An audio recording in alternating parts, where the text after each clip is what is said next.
जैसे कि एक यीशु मसीह ने एक पैटर्न बनाया था प्रार्थना का, और अलग अलग तरीके के पैटर्न्स हैं प्रार्थना के, लेकिन आपके लिए प्रार्थना का मतलब क्या है? बोले कोई भी। परमेश्वर से बात करना, बहुत बढ़िया। और कोई? प्रभु से मांगना। प्रार्थना का क्या मतलब है? परमेश्वर से बात करना, परमेश्वर से कनेक्ट होना। पूजा, प्रार्थना का क्या मतलब है? प्रार्थना में चंगाई, ऑब्वियसली, बहुत बढ़िया। और दया, प्रार्थना का क्या मतलब है? जल्दी जल्दी कुछ जल्दी से बोलिए। हमारी जरूरतों की पूर्ति। हमारी जरूरतों के लिए, वो तो मांगना हो गया, प्रार्थना में मांगते हैं। चलो बहुत बढ़िया। और दिलीप भैया? प्रार्थना से जीवन बदल देते हैं। ज्योति, जीवन बदलता है प्रार्थना। प्रार्थना की परिभाषा कोई बताना चाहता है? विकी भैया? प्रार्थना में परमेश्वर को धन्यवाद देना और प्रार्थना में परमेश्वर से संगति रखना। परमेश्वर से संगति रखना प्रार्थना करना। बहुत बढ़िया, ये अच्छा पॉइंट है। एक बार तालियां हो जाए विकी भैया के लिए। चलो हम देखेंगे पहले कि वचन क्या बोलता है कि प्रार्थना एक्चुअल में होती क्या है। सबसे पहले वचन निकालेंगे याकूब 1 पहला अध्याय, यहूदा पहला अध्याय और उसकी 20वीं आयत को हम पढ़ेंगे। जल्दी से वचनों को निकालना, क्योंकि जिसको पहले मिलता है वो पढ़ दे, क्योंकि समय की कमी है हमारे पास थोड़ी। पर हे प्रियो, तुम अपने अति पवित्र विश्वास में उन्नति करते हुए और पवित्र आत्मा में प्रार्थना करते हुए, 21 भी पढ़ना, सिर्फ 20, ठीक है।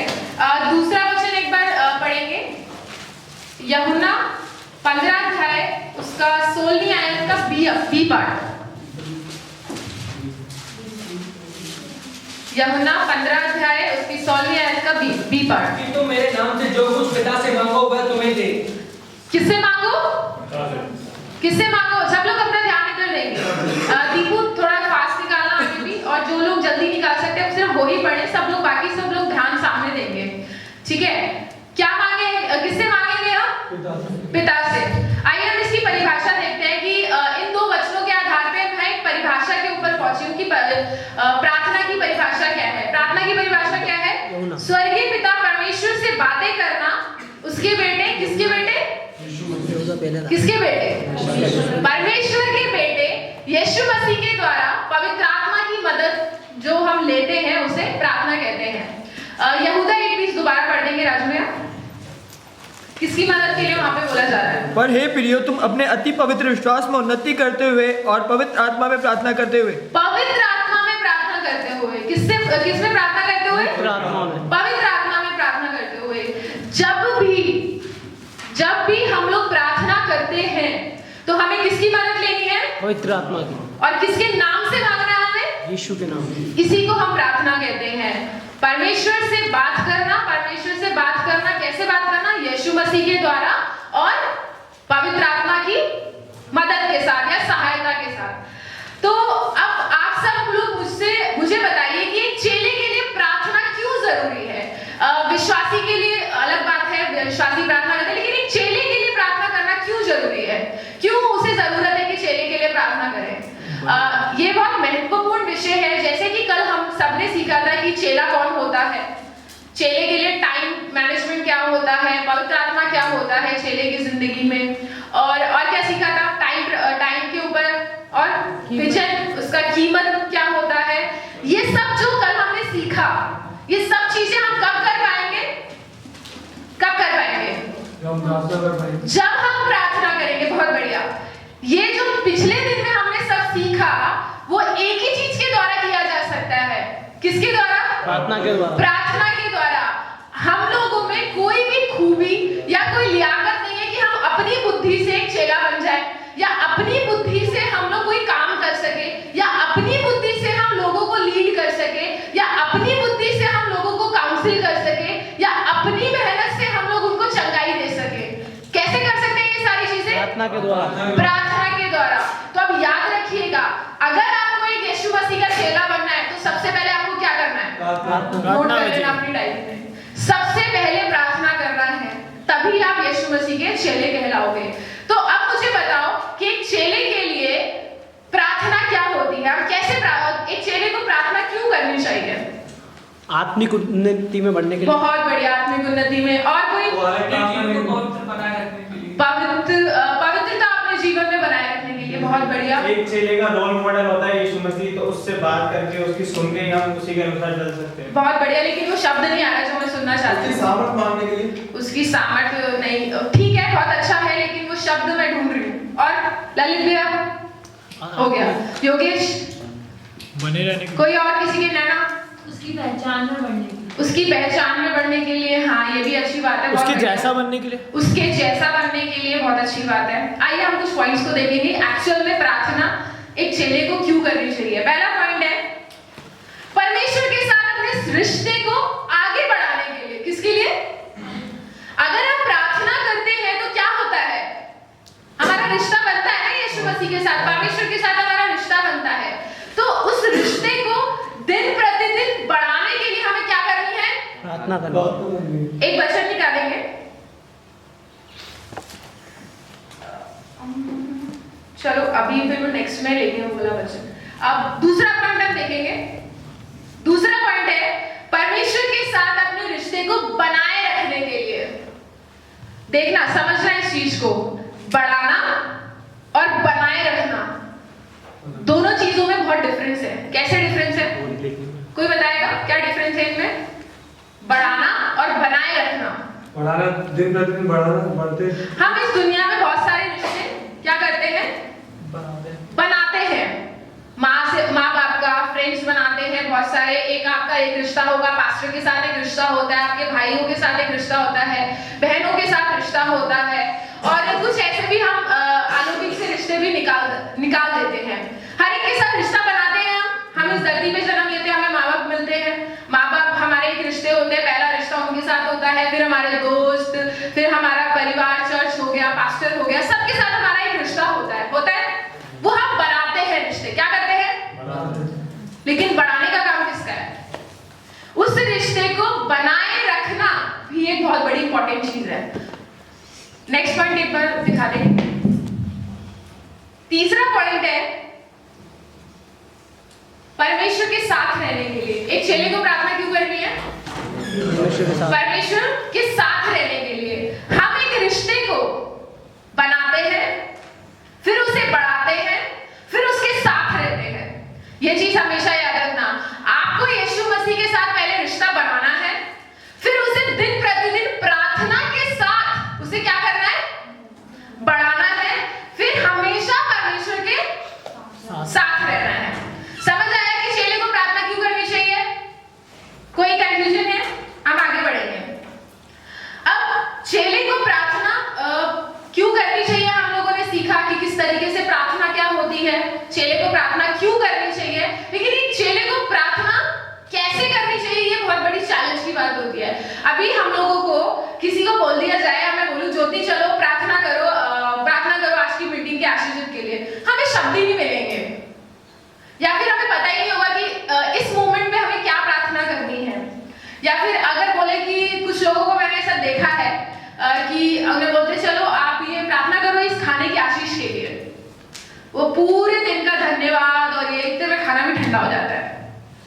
ठीक है, तो हम लोगों को क्या करना है? चेले को, हम सब क्या हैं? चेले। कल हमने सीखा कि हम सब क्या हैं? चेले हैं। अगर हम चेले हैं तो एक चेले को किस तरीके से प्रार्थना करनी चाहिए, उसके लिए एक प्रे मॉडल, प्रार्थना को अंग्रेजी में बोलते हैं प्रेयर बोलते हैं ना, सबको पता ही है चीज, पता है ना। और प्रे का हम एक मॉडल को सीखेंगे। एक चेले को प्रार्थना किस टाइप से करनी चाहिए, हमारी प्रार्थना में क्या क्या चीजें आनी चाहिए, हमारी प्रार्थना में मुख्य चीज क्या होनी चाहिए, और फिर किस तरीके से हमें अपनी प्रार्थना का अंत करना चाहिए, ये सब चीजें हम सीखेंगे। तो प्रार्थना कैसे करनी चाहिए प्रे मॉडल में? P फॉर क्या होता है? प्रेज। फिर उसके बाद R फॉर होता है रिपेंट। प्रेज मतलब हमें स्तुति करना है प्रार्थना में। R फॉर रिपेंट यानी कि पश्चाताप करना है। A फॉर आस्क यानी परमेश्वर से मांगना भी है। हम लोग जनरली अपनी प्रार्थना में सिर्फ प्रार्थना इसलिए करते हैं कि हमें कुछ चाहिए। हो सकता है आप में से कुछ लोग ऐसे प्रार्थना करते हो सकता है मैं भी इस तरीके से कई बार प्रार्थना करती हूँ कि हमें कुछ चाहिए परमेश्वर से। लेकिन क्या हमें सोचने की जरूरत है कि हमारी प्रार्थना में हम परमेश्वर को स्तुति दे रहे हैं, हम परमेश्वर के सामने अपने पापों से पश्चाताप कर रहे हैं, नहीं कर रहे हैं, हम परमेश्वर से मांग रहे हैं कि नहीं मांग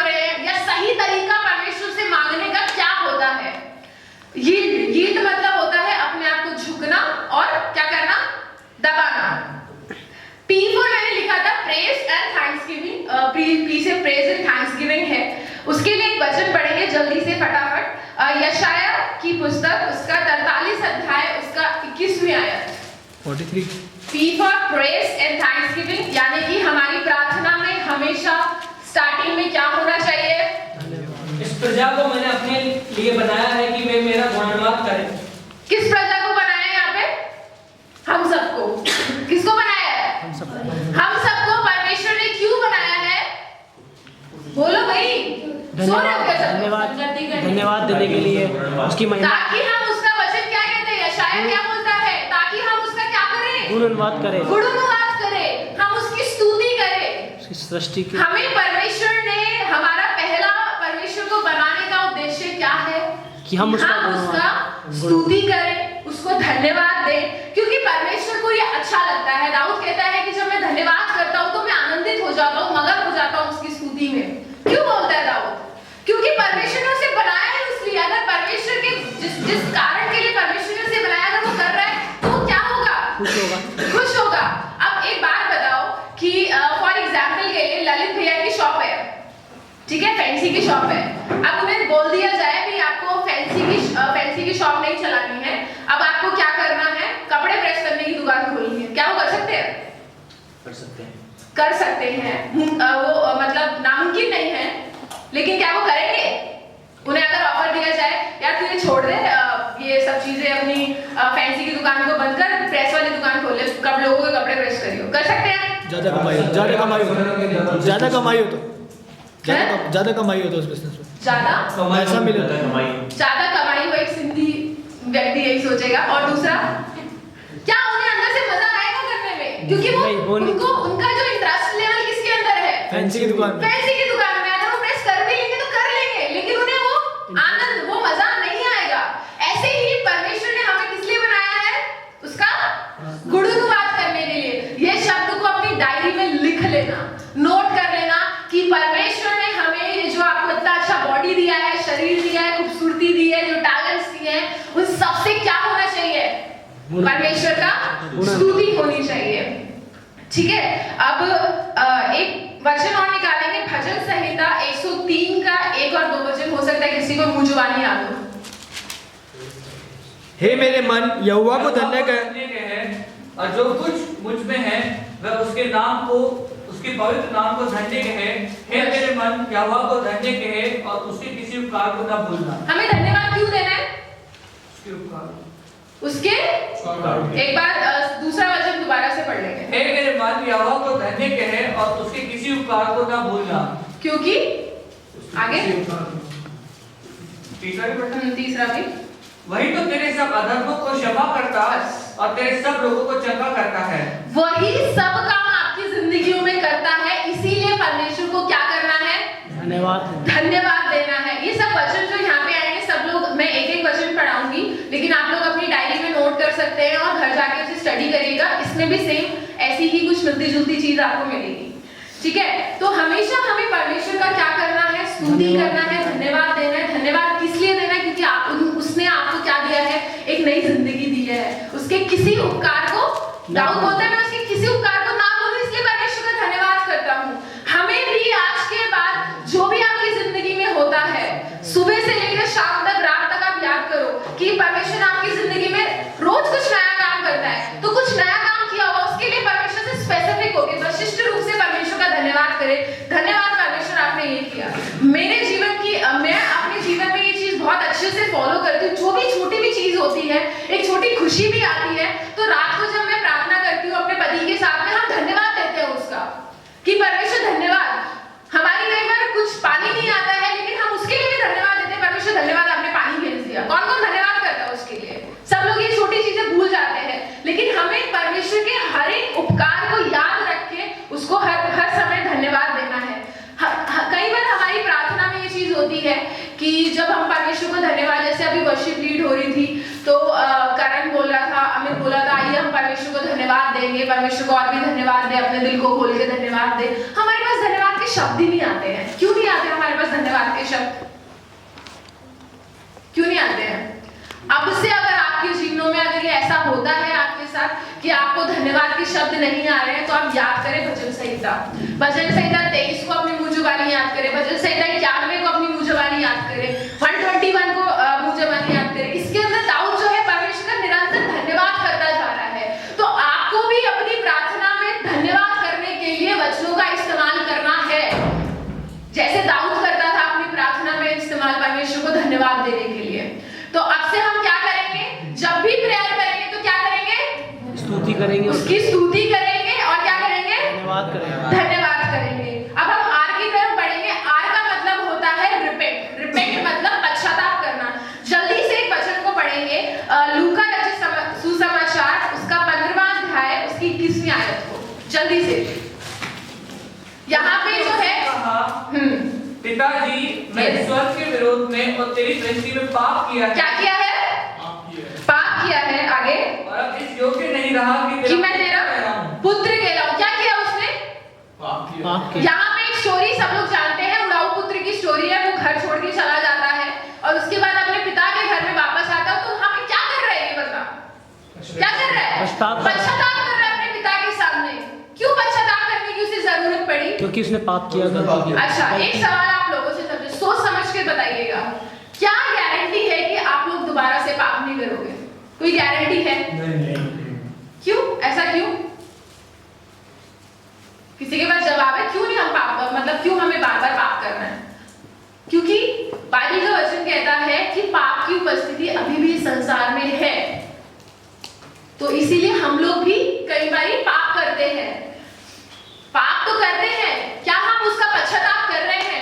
आज आपको अपने जीवनों में ये जांचने की जरूरत है कि हर घड़ी, हर एक छोटी बात के लिए, हो सकता है नॉर्मल सा छोटा सा झूठ बोल देते हो, उसके लिए भी आपको परमेश्वर से माफी मांगनी, पश्चाताप करना है कि परमेश्वर सॉरी, मैंने झूठ बोल दिया। हर समय अपनी छोटी सी गलती के लिए भी परमेश्वर का क्या करना है आपको, परमेश्वर को क्या करना है, पश्चाताप करना है। अगर आप अपने मुंह से पश्चाताप स्पेसिफिक होके नहीं बोलोगे तो हो सकता है आपकी पाप क्षमा ना हो, ठीक है।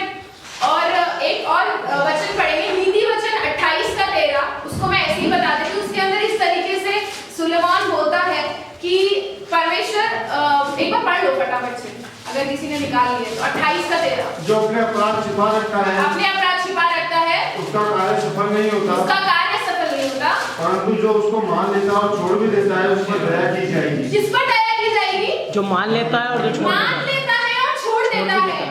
क्या करता है, पहले पश्चाताप करता है, मानता है और फिर छोड़ देता है, उस पर क्या की जाएगी, दया की जाएगी। हमेशा मैं 3F के मॉडल को फॉलो करती हूँ, ट्रिपल F बोलती हूँ मैं उसको, forgive, forget and forward. Forgive का मतलब होता है पहले आपको क्षमा करना है, उसके बाद फॉरगेट यानी कि क्षमा करने के बाद सबसे पहले यीशु मसीह ने जो प्रार्थना सिखाई थी उसके 10वीं और 11वीं आयत में ऐसा लिखा हुआ है कि परमेश्वर हमें इतना बना कि हम लोगों के पापों को क्षमा करें, तभी तुम्हारा स्वर्गीय पिता क्या करेगा, तुम्हारे अपराधों को भी। तो हमें भी हो सकता है हर दिन कोई ना कोई हर्ट कर जाता होगा, हमें उसे क्या करना है, क्षमा करना। क्षमा करना है। क्षमा करने के बाद क्या करना है, भूल जाओ। फॉरगेट को अगर आप गूगल में टाइप करोगे तो बहुत अच्छा शब्द मुझे लगा, मन से उतारना। क्या करना है, मन से उतारना। हम लोगों को कई बार जनरली बोल देते हैं, किसी ने गलती करी, नैना ने मेरे साथ कुछ गलत किया, नैना ने बोला यार प्लीज फॉरगिव मी, मैंने बोला ठीक है नैना आई फॉरगिव यू, मैंने तुझे माफ किया। क्या मैंने उसको अपने दिल से उतारा? आज ये सोचने की जरूरत है। हो सकता है आपने अपनी जिंदगी में बहुत से लोगों को क्षमा किया होगा, लेकिन वो बात आप भूल पाए हो। उसके लिए आपको प्रार्थना करने की जरूरत है कि परमेश्वर मुझे ऐसा बना कि मैंने जिसको क्षमा कर दिया मेरे मन से वो बात उतर जाए, तभी तुम लोग आगे बढ़ पाओगे। क्योंकि वचन क्या बोलता है, उस पर क्या की जाएगी, दया की जाएगी, दया की जाएगी। तो हमेशा क्या करना है, जब हम पश्चाताप करते हैं या दूसरे को क्षमा करते हैं तो क्या करना है, पहले फॉरगिव, क्या करना है, पहले माफ करना है, फिर उसके बाद भूल जाना है, अपने मन से उतार देंगे उस बात को, उसके बाद फॉरवर्ड। फॉरवर्ड मतलब आगे बढ़ना है, वहां पे पड़े नहीं रहना है। हमारी परिस्थितियां कई बार बहुत विपरीत होती है, तो हम लोग क्या करते हैं, वहीं पे पड़े रहते हैं। पड़े रहने के लिए परमेश्वर ने हमें नहीं बुलाया है, हमें बोला है आगे बढ़ो, क्योंकि तभी तुम लोगों के जीवनों में क्या की जाएगी, दया की जाएगी। सबसे इंपॉर्टेंट टॉपिक ए फॉर क्या होता है, आस्क। क्या होता है, हिंदी में क्या बोलते हैं, मांगना। ये काम तो भैया हम विश्वासी लोग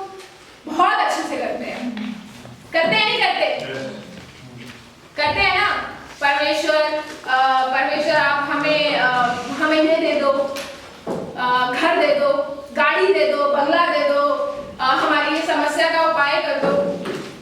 ये काम हम बहुत अच्छे से, मांगने का काम जो होता है ना बहुत बढ़िया होता है। तो अब हम ये सीखेंगे कि बाकी जो वचन भी बोलता है मत्ती 7:7 में, मांगो तो तुम्हें क्या दिया जाएगा? दिया जाएगा। तो हमें एक इंसान की जिंदगी में, मैं ऐसा समझती हूँ, जब मैं इसके लिए स्टडी कर रही थी तो मुझे दो चीजें समझ में आई कि हम जो चेले लोग हैं या विश्वासी लोग हैं किस तरीके से मांगते हैं। दो तरीके से मांगते हैं, या तो उनकी जरूरत जो होगी वो शारीरिक जरूरत होगी, यानी कि भौतिक जरूरत, हम उसे भौतिक जरूरत भी बोलते हैं, शारीरिक यानी मटेरियलिस्टिक थिंग्स, और कि परमेश्वर हमें रोटी दे दे, कपड़ा दे दे, मकान दे दे, गाड़ी दे दे, ये दे दे, वो दे दे, इस तरीके की भौतिक जरूरतें, हमारे को अच्छे कपड़े चाहिए, इस तरीके की भौतिक जरूरतें हम परमेश्वर से मांगे। और दूसरी जो होती है, एक चेले को हमेशा अपनी प्रार्थना में अपनी आत्मिक जरूरतों के लिए भी प्रार्थना करनी है कि परमेश्वर आप हमें ऐसा बनाए कि हम आत्मिक जरूरतों के लिए भी घड़ी घड़ी प्रार्थना करनी है। सिर्फ अपनी आंख से अपने गांठ बांध लो कि आपको अपनी शारीरिक जरूरतों के अलावा अपनी आत्मिक जरूरतों के लिए भी डेली प्रार्थना करना है। अगर आप प्रार्थना नहीं कर रहे हैं तो आप यीशु मसीह के चेले नहीं हैं, क्योंकि एक चेले को हर तरीके से बढ़ना है, उसे आत्मिक तरीके से भी बढ़ना है और किस तरीके से, भौतिक आशीषों में भी बढ़ना है और आत्मिक आशीषों में भी बढ़ना है। ठीक है, एक वचन पढ़ेंगे जल्दी से, भजन संहिता 25:4।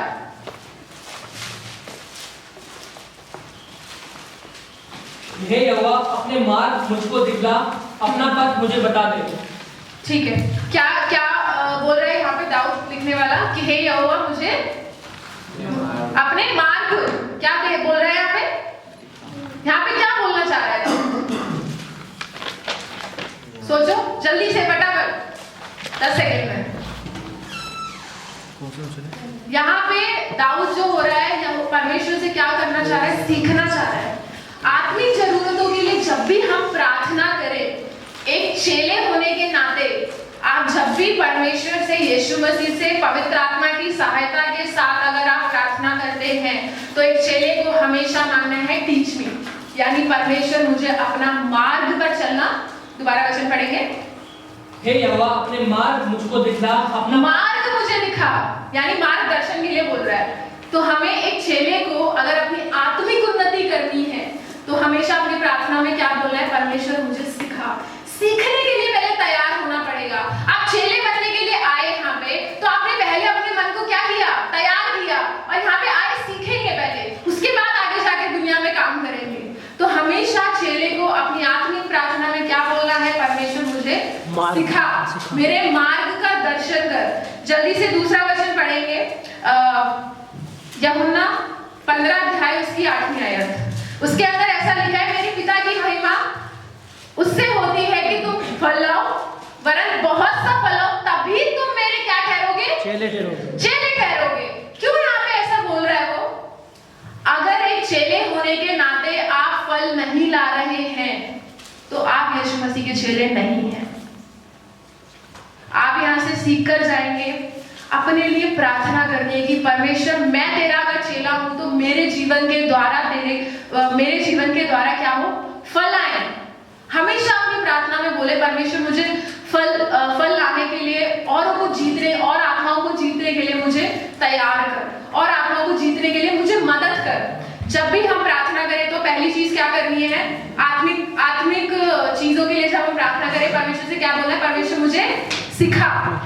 दूसरी चीज में क्या बोलना है, परमेश्वर मुझे फल लाने के लिए मदद कर। क्या कर, बोलो भाई, सो रहे हो क्या? फल लाने के लिए मदद कर। और तीसरा जो है, जल्दी से पढ़ेंगे, पहला यूहन्ना 2:16, उसमें है परीक्षा से बाहर निकालना, क्योंकि जो कुछ संसार में है अर्थात शरीर की अभिलाषा और आंखों की अभिलाषा, जीविका का घमंड, वह पिता की ओर से नहीं परंतु संसार की ओर से होता है।